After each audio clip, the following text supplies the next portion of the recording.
क्योंकि सास भी कभी बहू थी कि एपिसोड की शुरुआत रियो से होती है, जो वैष्णवी को उसके जन्मदिन पर विश करता है।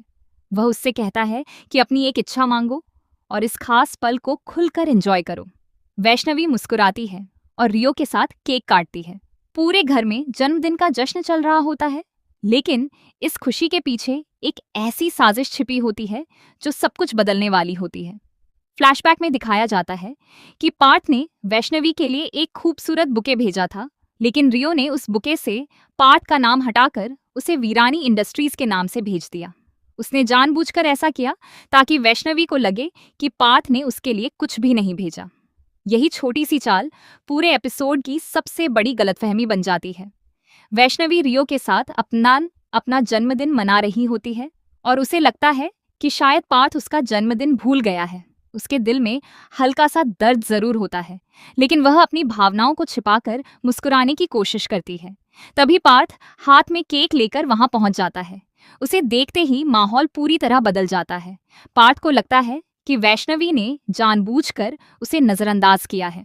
गुस्से और दुख में वह वैष्णवी से सवाल करता है। वह कहता है कि उसने बुके भेजा था, उसका इंतजार भी किया, लेकिन वैष्णवी ने एक बार भी कोई जवाब नहीं दिया। यह सुनकर वैष्णवी हैरान रह जाती है, क्योंकि उसे किसी बुके के बारे में कुछ भी पता नहीं होता। उसे तो यही लगता रहा कि पार्थ उसका जन्मदिन भूल गया है। तभी तुलसी बीच में आकर दोनों को समझाने की कोशिश करती है। वह कहती है कि हो सकता है गिफ्ट या मैसेज सही समय पर पहुंचा ही न हो। तभी पता चलता है कि वैष्णवी का फोन स्विच ऑन ऑफ था, जिसकी वजह से दोनों के बीच कोई बातचीत नहीं हो पाई। पार्थ को लगा कि उसे नजरअंदाज किया गया, जबकि वैष्णवी को लगा कि पार्थ ने उसे भुला दिया। इसी बीच परिवार का ड्रामा और भी ज्यादा बढ़ जाता है। नंदिनी तुलसी का सामना करते हुए आरोप लगाती है कि वह रियो का पक्ष ले रही है और पार्थ के साथ अन्याय कर रही है।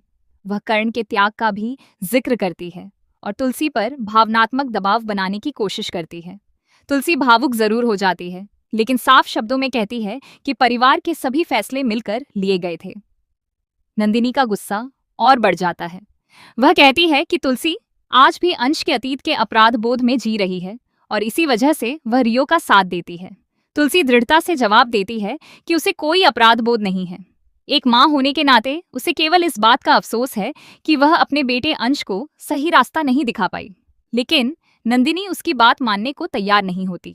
वह कहती है कि पार्थ के साथ बहुत बड़ा अन्याय हुआ है और वह इसे कभी नहीं भूल सकती।